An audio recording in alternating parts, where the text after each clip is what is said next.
একটা বিচার কিন্তু শেখ হাসিনা করছে 40 বছর 50 বছর পরে হইল, কিন্তু এই বিচারটা ওই সাধারণ আমার ডাক্তার শফিকুর রহমান সাহেব মাপ চাই, এইভাবে মাপ চাইলে 47 থেকে এখন পর্যন্ত আমরা যত ভুল করে থাকলে যদি করে থাকি তাইলে আমাদেরকে মাফ করে দেন। এইটা দিয়ে মাফ হবে না এবং বাংলাদেশের মানুষ মাফ করবে না। আমি আপনাকে খুব ক্লিয়ার কথাটা বলি, এই দেশটার নাম বাংলাদেশ। যদি তারা সৎ হয়ে থাকে কালকে বলতে হবে ইয়েস এই দেশের নাম বাংলাদেশ। এই দেশটা যুদ্ধ করে সৃষ্টি হয়েছিল, সেই যুদ্ধে আমরা জামাতে ইসলাম হিসাবে বিরুদ্ধে ছিলাম।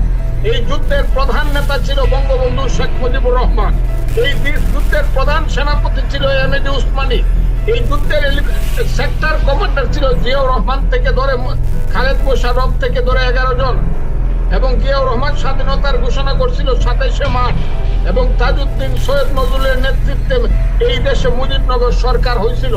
আমরা সেই সরকারের বিরোধিতা করিয়া আমরা পাকিস্তানিদের সঙ্গে আমরা আলবদর রাজাকার হিসেবে যুদ্ধ করিয়া আমরা মানুষকে হত্যা করিয়া মহাপাপ করছিলাম। এই কথাটা তাদেরকে স্পষ্ট করে বলতাম।